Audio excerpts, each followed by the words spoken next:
What is up, sports fans, and welcome to episode 2 of Backporch Sports. I'm your host, Hunter, and co-host, Rob. What's We're going to up? go over a few topics today. Our two early NFL MVP, AFC predictions, and this one's a tongue tie because I did not know how to word it. NFL Top 100, Top 5 player predictions. Rob, how are you doing today? Man, I'm doing okay, but I'd be doing better if the MLB was in better shape right now. It's not looking great. The Marlins, obviously, you've heard 14 guys between players and coaches have tested positive. The MLB is kind of shutting them down. And breaking news just about maybe 10 or 15 minutes ago, it looks like the MLB is shutting down the Marlins through Sunday. I don't know what that means for the rest of the MLB season. Obviously, if the season does get to continue, those games are going to have to be made up. So, yeah, it's going to be interesting. I'm a little bit nervous that the season is going to make it through, but I'm hopeful, and hopefully a commissioner can kind of put some steps in place to get the ship righted, and let's get back to safe baseball, I guess. Yes, I definitely do believe they need to enforce some new tactics like every other league. And we'll probably cover this more next episode, but there are a lot of NFL players starting to opt out too. So Yeah. we'll have a few more names. Right now, the biggest one's probably Dante Hightower, but I'm sure we'll have some more names for that list next episode. So we're gonna hop right into our first topic today. Our two early NFL MVP. Rob, I'm gonna let you go first on this one. Okay, so how do you want to start this up? Do you want to just – so what I did was I have the guy I'm predicting is going to win it, but then I have a list, I think it's about 5 guys deep, that is kind of the guys that are on the edge that I could see winning it. It's just not my actual prediction. So how do you want to approach that? You can go ahead and I would start off with the guys you want to lead up to who you think is going to win. You got it. So then I'm just going to go. I ranked them in order.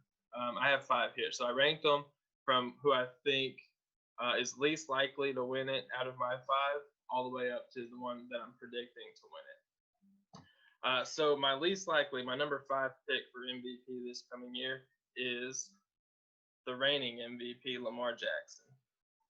It is just impossible in this league to win back-to-back MVPs. Over the course of the entire history of the NFL, only 3 people have won it back-to-back. We had Montana. Joe Montana won it in 89 and 90. Brett Favre won it actually 3 in a row, which is really impressive, 95 through 97. In 97, he actually shared that award with Barry Sanders, which is odd. I didn't really know that we had shared MVPs. Yeah, that kind of just blew my mind. Well, I'm going to blow it again because Peyton Manning actually won back-to-back 2 different times. The first stretch, he won it back-to-back in 03 and 04, but in 03, he shared it with Steve McNair. So there's another shared MVP.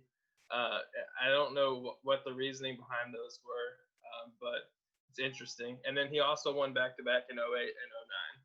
So it's been done 4 times by only 3 different players. It's so incredibly hard to maintain that level of performance year after year in the NFL because you got other teams, other coaches figure you out and slow you down. So I have him on my list, but I do think that it's going to be a tough battle for him to repeat the success he had last year. And so that's why he's number 5. Number 4 on my list is Christian McCaffery. Let's just be real about this. This is a quarterback's award. I mean, it is. Yeah, absolutely. It is. But, I mean, running backs can win this. There's only been 4 in the past 20 years that won it, but it can be done. But Christian McCaffrey is an incredibly great all-around football player. You can line him up anywhere, and he's going to kill it. He had 2,400 all-purpose yards last year and 19 touchdowns. I mean, what the hell does it take to win the freaking MVP? I don't understand. I mean, that was an incredible season. He's going to have to up it from there, obviously. So that's why I have him at number 4, just because how tough it is for a running back to win. I think for a running back to win, he's going to have to break the rushing record. At this point, I think that's what it's going to take. Right. Okay, number 3. This one is probably going to make you laugh a little bit, but go ahead. I have Dak Prescott. Yeah. My bad. I knew it. All right, so we're talking about a guy who threw for almost 5,000 yards last year. Did you know that? 4,900 that blows yards. my mind. For real? 4,900 That's yards insane. last season I with did 30 not know touchdowns. 4,900 yards with 30 touchdowns. And that, usually around the 5,000 mark, that's MVP right there. Right. And that was with Jason Garrett. All right, so yeah, he's a sleeper pick, obviously, but I do have him ranked 3rd because of the difficulty I think Lamar and Christian McCaffery would have. And I just threw him in as a sleeper, but he can put up MVP caliber stats. He's in a contract year. He's playing on the tag. So I think with a new coach, he's ready to win. He's ready to prove it because he wants to get that big payday like Patrick Mahomes just got. And so I think he's ready to go out there and put up some good numbers. And I mean, last year's numbers were great numbers, really. If you look at it, I mean, almost 5,000 yards. I mean, the 5,000 yard club is a pretty small club for NFL quarterbacks. I guess that doesn't surprise me as much when I remember back to Randall Cobb having almost 1,000 yards last year. Yeah, exactly. All right, so number 2 on my list is Patrick Mahomes. There's not much that I need to add about this guy. This guy's incredible. He could easily be number 1 on my list. I went back and forth with it, but I'll get to why I went with number 1 here in a minute. Patrick Mahomes could very well go down as the best quarterback to ever play. If not, he'll be one of the best, barring any injury. And if he has the career that his trajectory is kind of showing him to have right now, he probably would have won MVP last year and could have had a chance to go back to back had he not missed the 2.5 games that he missed last season. He still put up 4,000 yards with 26 touchdowns and only 5 picks, even missing those 2.5 games. So I think he's an incredible quarterback. He's definitely a candidate to win the MVP. Number 1 on my list. You're going to like this. I'm ready for this. It is I'm time. ready for this. It is time. This man is sick and tired of being disrespected. He is so ready. He needs his name on this award. He's had at least 2 years that he should have won it, only to be beat out by some incredible performances. But he's sick and tired. He's ready to put his name on this award. And that man is number 3, Russell Wilson. Let's go! I mean, this guy, what else can you say about this guy? He's been doing it he's been at a very high level of quarterback play for the past 6 years. In 2016, it was a little bit of a rough year for him, but he still put up 4,200 yards, just 21 touchdowns. But other than that, he's been putting up that elite level quarterback play. He gets snubbed in the MVP voting all the time. He's sick and tired of it. No MVP votes, by the way. Yeah. So he got beat out in, I think it was 2015 by Cam Newton, who went 15-1 and had an incredible season. Russ also had an incredible season, but they didn't go 15-1. So that's kind of the story there. And then last year, obviously, Lamar Jackson had an incredible season, and they went 14-2. Russ didn't go 14-2. The stats were a little bit, I guess, off of Lamar. It depends on the way you want to look at it. But either way, this man's ready to get his trophy, so that's my number 1 pick. I like that. And I wanted to pick my boy Russ so bad. But when I started looking at these stats that this quarterback puts up year in and year out, and so I didn't do a top 5 like Rob did because I'm obviously not as prepared as he was. But I do have my number 1. And when you look at the teams this man plays this year and everything, I just think there's no doubt he wins this MVP, and this is Andy Dalton. No, I'm just kidding. I had to throw that one in. I had to throw that one in there for Rob. That must mean something bad happens to Dak. And then something incredible happens to Cowboys and Andy Dalton. So I'm kind of excited about that. I think this year Drew Brees is going to win MVP. And it was hard for me not to pick Russ because that's my boy, obviously. But when I looked at this man, who this man plays this year, pass first offense, he plays the Panthers twice. That's the 31st ranked defense coming in, second defensive secondary coming in to the year. He plays Atlanta twice. That's the 30th ranked secondary. He plays the Bucks twice, 16th ranked, not awful, but not great. He plays the Raiders, 24th ranked secondary. He plays the Broncos, Vikings, Chiefs, 18, 21, 22. He plays one top 5 pass defense. And he plays 5 top 15, which is, iffy. Middle of the league, yeah. And he just added Emmanuel Sanders. I just feel like that's who's going to win MVP. I feel like he's going to come in with 5,000, and I got real specific with this, 5,016 passing yards. Clip 38 touchdowns. It was hard for me to put it over 5,000. But he's done it he's done 5,000 more than once. Mm-hmm. And absolutely. Just with the way his schedule's lined up, it's like he plays 2 terrible secondaries and an okay secondary, then 2 terrible secondaries and an okay secondary. I just think it's going to be Drew Brees' year this year. Okay.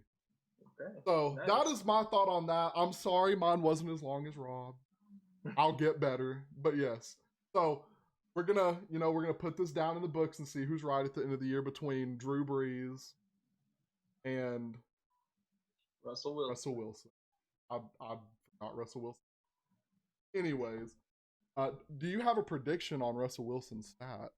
Just off top of your head. Off the top of my head, let's see, he did 4,100 this past year, give or take. Let me have 4,500 yards. Passing, 37 touchdowns and 6 picks. Well, I hope that is true. Throw in 350 rushing yards and four rushing touchdowns. I love it. I will love to watch that this year. On to our AFC predictions. Rob, I'm going to let you go first all day today. So just letting you know that. So let's hear your AFC prediction. All right, so on this, I have it ranked for the playoffs, 1 through 7, since we do have 7 playoff teams making it in each league this year, or in each conference. So should I work my way up again? Let's start at the bottom, coming in with that last wild card spot. Let me add this comment in real quick. Breeze is getting hurt and Jameis will thrive. If that happens, I'll be happy because I like Jameis. Who said that? It wasn't Tim. It was Justin. Oh, but yes, Rob, you can start from the bottom and work your way up. Okay, so coming in 7th place in the AFC, getting that new additional wild card this season, I have the Tennessee Titans. I have them at a record of 10-6, not winning their division. Obviously, they're a wild card. What do you think about the 10-6? No, they can definitely do that, no doubt. It's just crazy to think of a 7th seed 10-6. Yes. Okay. So you're not wrong there. I actually went through a season predictor earlier, and I projected every game. And I may have got a little heavy with the wins for some teams. I felt like I was doing the same. So that's probably a little bit of bias creeping in. It's what I want to happen, I guess. But I do think that this is a good football team. They went 9-7 last year. Was it 9-7? Obviously, I mean, they made the playoffs. They made a good run in the playoffs. Say what you want about Ryan Tannehill. The dude can play football. The dude can throw the ball. Both playoff games he came in under 100 passing yards. That was kind of just the way the game played for them, and they have Derrick Henry to lean on. So I'd be running the ball too. But this guy can throw it, and if now that they've signed him to a contract, if they let him open it up a little bit more, I think this team can be pretty dangerous. I do think it's a good all-around team. So yeah, I have them coming in with that last playoff spot. Coming in sixth with the next wild card pick, I have the Denver Broncos. Also with a record of 10-6, which is, it may be, say what you will about it. They went 7-9 last year. Drew Lock, he hadn't played before. He kind of got into a groove with Cortland Sutton, Noah Fant later in the year. I think that this is a team that's going to surprise some people and do some damage. So yeah, I have them taking over that sixth spot. I think they have a good, solid defense. The offense has explosive opportunities, especially adding Jerry Jeudy into the mix at wideout. I'm excited to watch this team. This is probably this and maybe the Arizona Cardinals are probably my two favorite up-and-coming teams to watch this coming season. So I'm pretty pumped to watch them. My 5 seed, this one I battled with a lot. This record, I just didn't really believe it when I finished the season because I'm just having a hard time putting it together in my head. But I have the Patriots as the 5 seed with an 11-5 record. Interesting. Yeah, that's what I thought too when I was done. I do think that they're going to struggle out the gates. I think I had them I can't remember exactly, but I think I had them starting 0-2 and maybe like 1-3 in the first 4 games. And then, as Belichick always does, they figure it out. They right the ship, they change the scheme, and they start to put it together. Because, how many of the past 5 years have we always said in the beginning of the season, oh, Brady's done, Belichick's done, they can't win because they start the season, 2-2 or something like that. And so I do think that Belichick's new favorite toy is going to be Cam Newton. Figure out how to get him out and about and making big plays. So I do have them at 11-5 with the last wild card spot. Now my division winners. Number 4, I have the Indianapolis Colts. This team is a team that's going to take the league by storm this year. This is a solid football team. They were a solid football team last year with questionable quarterback play. Now they've added in Phillip Rivers, who I think is a really good quarterback, ready to win because he's been, kind of that quarterback on the outside looking in for most of his career who's put up good stats but just hasn't really won much when it counts. I did put them with a record of 12-4. I know, yeah. Tim, if Tim is listening right now, he is not happy. Yeah. But I do think this is a really good football team who's going to kind of take some people by surprise. Third, I have the Buffalo Bills coming in. Tim's going to like this one. Yeah, you just made him smile again. Yeah, exactly. So I have the Buffalo Bills coming in with a record of 12-4 as well. This is a team that is slept on. This is a solid football team. They're probably their weakest link probably is the quarterback, just because I think the dude's got a cannon for an arm, and maybe he's underutilized. But I think that if Josh Allen can get it going, this is a team that can be unstoppable. They went 10-6, I think, last year. And they won a lot of close games. It wasn't like they were just blowing people out, but they're a solid football team who can put it together. I think they actually could have won a couple more games last year that they ended up losing at the end. I know for a fact one game Josh Allen didn't even get to play at the end of the game when it was a close battle with the Patriots, I believe. So yeah, I think 12-4 is a solid record for them, and I think they're going to take that 3 seed. Tim gave you a big 12-4 exclamation points in the chat and a big LOL. Tim, that's your team. On the Bills? Yeah. Okay. That's fine. That's his opinion. Number 2, I have the Baltimore Ravens with a record of 13-3. They went 14-2 this past year. I had trouble giving them the same success that they had this past year because I do think they're going to get slowed down a little bit. But as I went through the schedule week by week by week, I was sitting here thinking, I mean, I don't think this team can knock off the reigning MVP and this great football team. So they ended up with a record of 13-3 in my model. I mean, I don't know what else to say about them. It's a really good football team, and I think that they're just going to continue to adjust as the league adjusts to them. They're going to continue to adjust and utilize that offensive weapon in Lamar Jackson. Number 1, first place, I have the Kansas City Chiefs. I don't think this is a huge surprise. I think they're the favorite to win the AFC this year. I have them at a record of 14-2.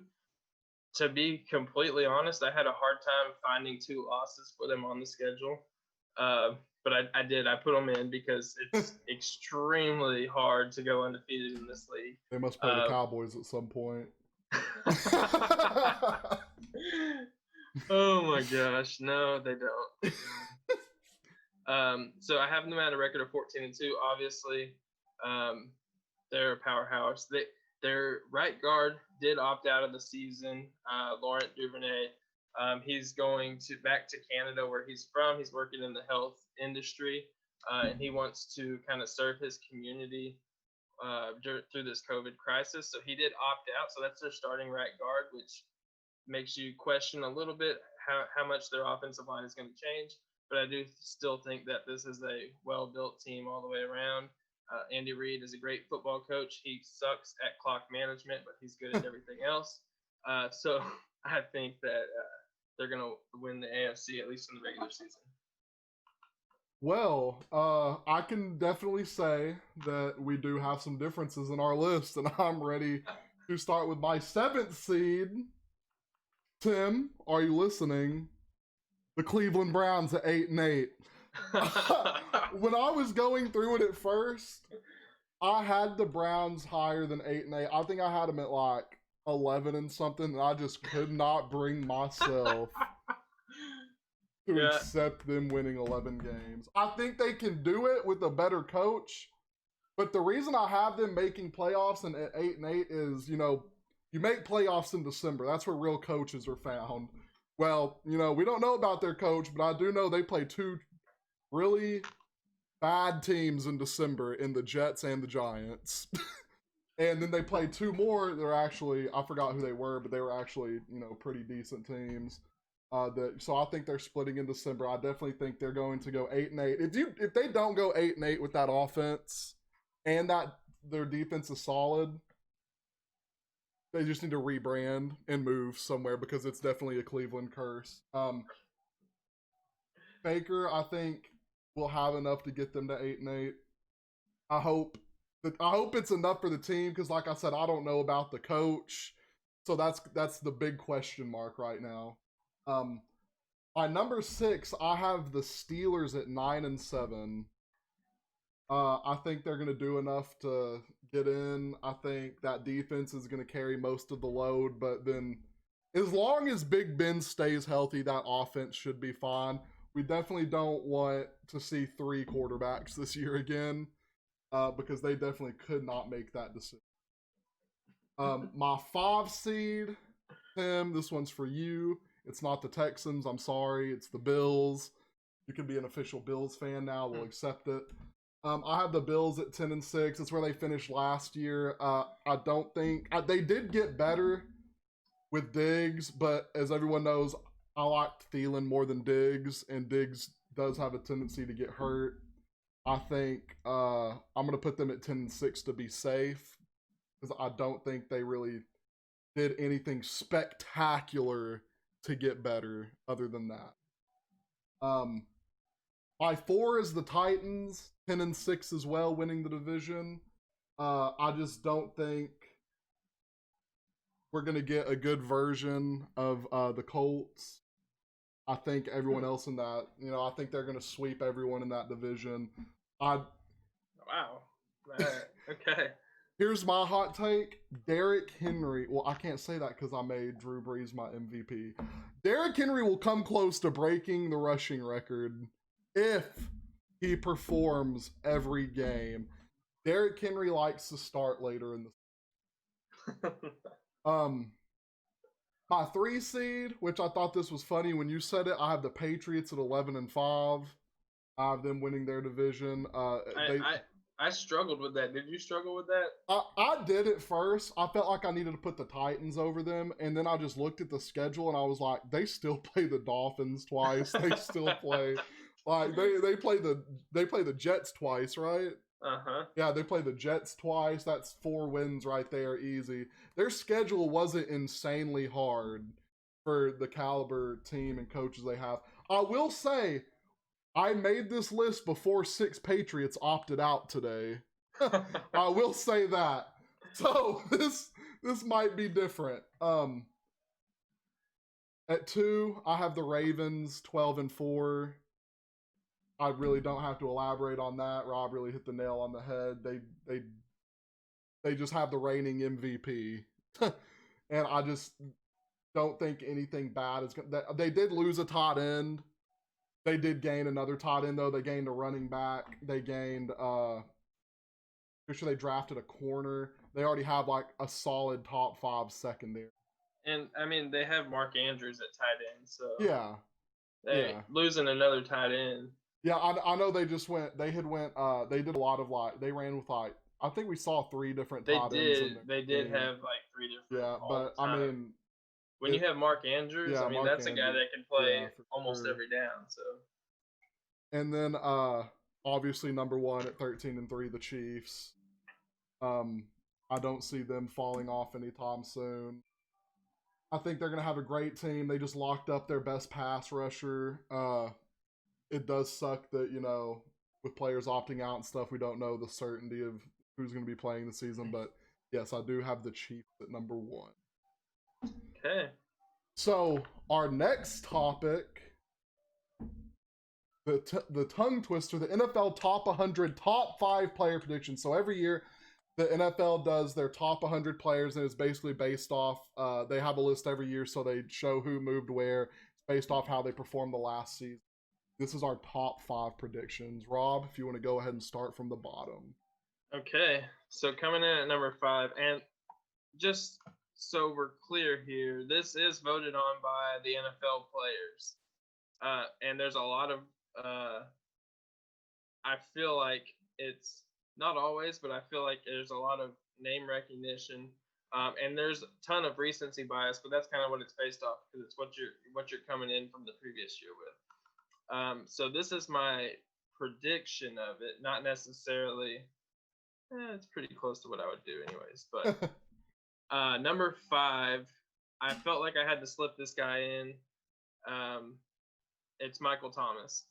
I had a hard time not getting a wide receiver into when we're talking about the top 5 guys in the league. And then I kind of struggled with who's the best wide receiver in the league, because I need to get one in here. And he's definitely one of the best. DeAndre Hopkins is on that list as well. And you look at last year's stats, though, and Michael Thomas blew DeAndre Hopkins out of the water with stats. I think Hopkins had like 1,300 yards. Michael Thomas was 1,700 yards, plus Thomas with the over 150 receptions, which is just absurd. So he came in at number 5 on my list. Number 4, I could see him going higher because he is the reigning MVP. I have number 4, Lamar Jackson. Oh. Yeah. I think he could go higher, and he probably will go higher because he is the reigning MVP.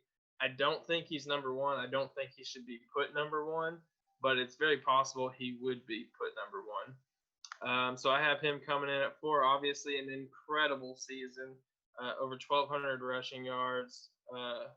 I can't remember the exact number on passing yards, but I mean, obviously an MVP caliber year. So I have him at 4. Only because at number 3, I have your guy, Mr. Russ. Russell Wilson at number 3. I mean, this is a guy, like we talked about earlier, who had an MVP caliber season. Just got beat out by Lamar. He's been doing it for a longer period of time than Lamar has. Lamar's had one great season. Russ has had several great seasons. That's why I put him ahead of Lamar on this list. because he showed consistency with that elite level quarterback play. Number 2, this is a guy that I don't know if the NFL players are going to vote running back up this high, but I hope they do because it's Christian McCaffrey. This dude is incredible, like I talked about earlier. All over the field, he just does it all. Line him up in the slot, get him out of the backfield, hand him off the ball. It doesn't matter. He could probably throw the ball. He could probably play quarterback for him. This guy's incredible, so I have him at the number 2 spot. Number 1, I feel like some breaking news just happened or something because I saw your reaction, so I'm waiting to hear it. But hold on, let me hit number 1 first, and I'll pass it over. Patrick Mahomes, I think it should almost be unanimous. The number 1 player on the top 100 is Patrick Mahomes, and it's probably going to stay that way for a few years to come. This guy's incredible. He does it all. What I really don't understand is how Cliff Kingsbury had Patrick Mahomes at Texas Tech and couldn't win more than like 7 games in a season. But we won't even go there because somehow Cliff got into the NFL when he had an MVP quarterback playing in college football in the Big 12, which doesn't play defense, and they still couldn't win. Anyways, that's way off topic. I saw a crazy stat. I'm going to throw this in here about one game, Patrick Mahomes passing for, I forgot how many yards it was. It was something stupid in college, and they lost. It was it was insane. Okay, so that's my list there for you. All right, so my list, you're going to hear why I gasped. I'm going to say it real quick. I forgot about Christian McCaffrey. Wow. Okay. Wow. So my father had Derrick Henry, which we're going to subtly switch out for Christian McCaffrey. We're going to put Derrick Henry at 6, Christian McCaffrey at 5. I don't know why I was sitting here and forgot about Christian McCaffrey. But my 5 is Christian McCaffrey. You don't get someone that can receive 1,000 and rush for 1,000. He's a special talent. And I don't see signs of him slowing down. And they're going to be more pass heavy this year, I feel like, just getting a new quarterback that hopefully stays healthy. But I think he's still going to rush for over, obviously, 1,000. My 4, Michael Thomas, hands down, best receiver in the league right now. I do have a segment we'll do on him next time. We'll talk about it. 3, I had to throw a corner in there because Stephon Gilmore, he was just completely locked down last year. He allowed no touchdowns. I don't even think he allowed a pass to be caught on him. He was complete shutdown. I forgot how many times he was targeted or thrown at, but he allowed nothing. Then obviously my 2, it was hard for me to put 2 quarterbacks back to back, but my 2 is Lamar Jackson because he is the reigning MVP. The only reason I didn't put him at 1 is because Patrick Mahomes is the reigning Super Bowl champion. Mm-hmm. So it was kind of hard for me. And it really hurt me not to put Russ on this list, but these are my predictions on what they're going to put, and I don't see them putting 3 quarterbacks in the top 5. They've done it before. I went back and kind of looked at the history of it, but you're right. It's not often. Yeah. And I had a hard time putting a defensive guy. I was looking for an end because Aaron Donald obviously was, I think, number 2 last year. Yeah. But he had a bad year. And I started going through the list of guys who had a great year, but they're not guys who consistently have that great year at the end. Yeah. I think I can't remember the names that I came across, but I just had a hard time putting a defensive guy in, so that's why I left it off. I know I forget how it's Daniel Hunter for the Vikings, and Chandler Jones usually have pretty Chandler Jones in Arizona. Years. He had 19 sacks. Yeah, they usually have pretty solid years. Man, that is all of our topics for today. Do you have anything else you'd like to add, Rob? No, I don't think I have anything else. I think that's everything. I'm just hopeful that the NFL can get their stuff together and we have a good season that lasts from start to finish. Because I'm worried the MLB is not going to get that figured out. So the NFL needs to kind of learn from any MLB mistakes and get it righted before September because we want and need our football. Any topics you think we should cover next time? Well, I think we hit AFC projections this week, so I think we should hit up NFC projections next week. We can see where the state of the MLB is on Friday, because that is ever changing. Yes. All right, guys. So thank you for tuning in to episode 2 of Back Porch Sports. We'll be back next time with our NFC predictions. We'll be talking about if the MLB is still going, and we will probably talk about the first set of NBA games. Thank y'all for tuning in, and we will be back.